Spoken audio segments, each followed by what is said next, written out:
I guess you can celebrate in the bubble. I think you're allowed to celebrate a qualifying win in the bubble. Let's get the answer. Here's the head coach of the Vancouver Canucks, former Maple Leaf, Travis Green. Did you guys celebrate? If so, how do you celebrate in a bubble after winning a qualifying round?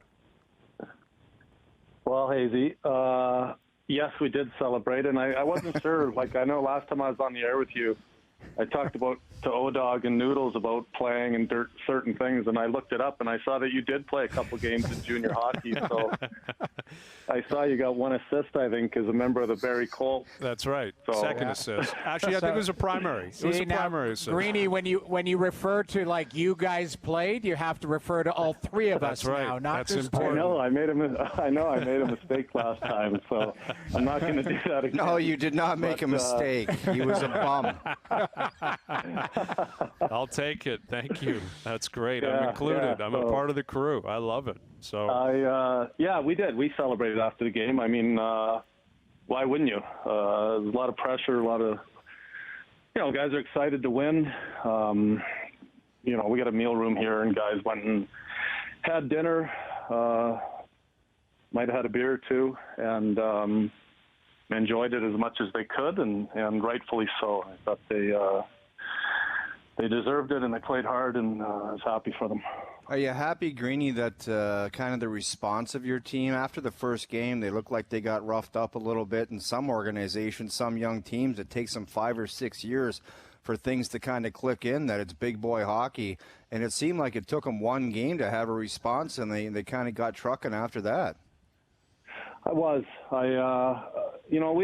talked about playoff hockey a lot leading up to it, since I think we had 10 guys that hadn't played a game, and the differences.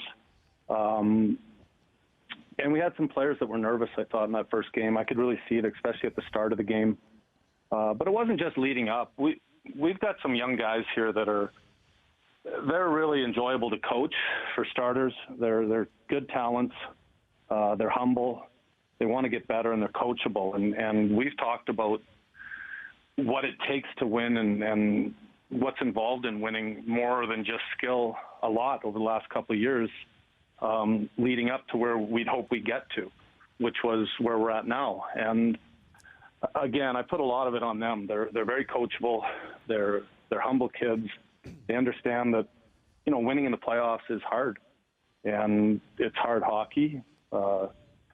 We've talked about committing at both ends of the rink. We've done a lot of work on that since we've come back. And I was proud of our group. They responded well. I felt like we had to get them off the mat after game one.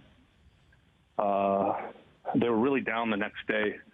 And, part of that was just losing, but part of it was the build-up for almost 2 months where you're playing mini. There's a lot of talk of this bubble. You're playing a short series, and game one's important. And they were really, I could see it in our whole team the next day, how down they were. And we felt like we had to get them off the mat a bit to get ready to play game two.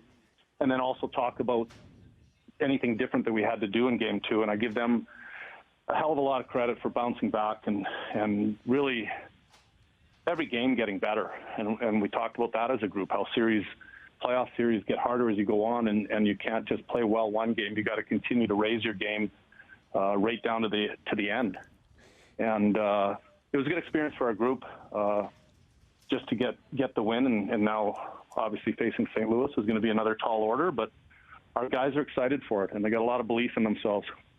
Greeny, I watched your media after you guys won, and you talked about the process with your group, and you just touched on some of the stuff as far as the difference between regular season and the playoffs, the commitment to the details. Some of that stuff, was that driven home by you, but the guys just had to go through the experience to really feel the difference in the intensity and the difference between a regular season game and a playoff game where there's so much more on the line? I think it's a combination of both.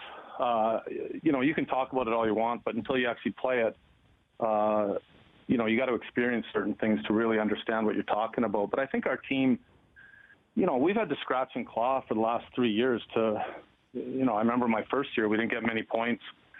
The second year, we were a little better. And we wanted to continue to get better. And when you're in that stage, you've got to scratch and claw, and you got to find ways to win games. It's not like we just we have some skill, some young skill, but you still got to scratch and claw to win. And I think that also helped us along the way. It wasn't like we were such a skilled team that we could just, rely on that to win hockey games over the last 3 years. And losing has probably helped us in a way that ways that we could still teach the team through that process that we're talking about over the last few years. We're chatting with Travis Green, the head coach of the Vancouver Canucks. Vancouver in action tomorrow night, Game 1 against St. Louis. You guys ran into some injuries, in the first round. Toffoli getting banged up, Ferland. Yeah. But you made a couple of moves, in terms of your lineup, in terms of your lines. And we discussed this a couple months ago when we had you on, when we weren't sure if we were going to return to play, if so, what it was going to look like. How often were you thinking about lineup changes, leading up to the series? And did you have anything in mind before the game even happened? In other words, without even really knowing how it was going to play out, did you think maybe if we lose, we go here? If we lose, we do this?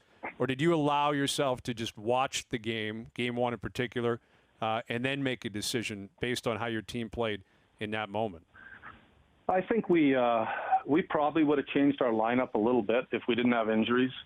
It wasn't an easy decision for us to go with the lineup we started with. We felt like we had 15 guys really that could all play and that all brought a different element to the game.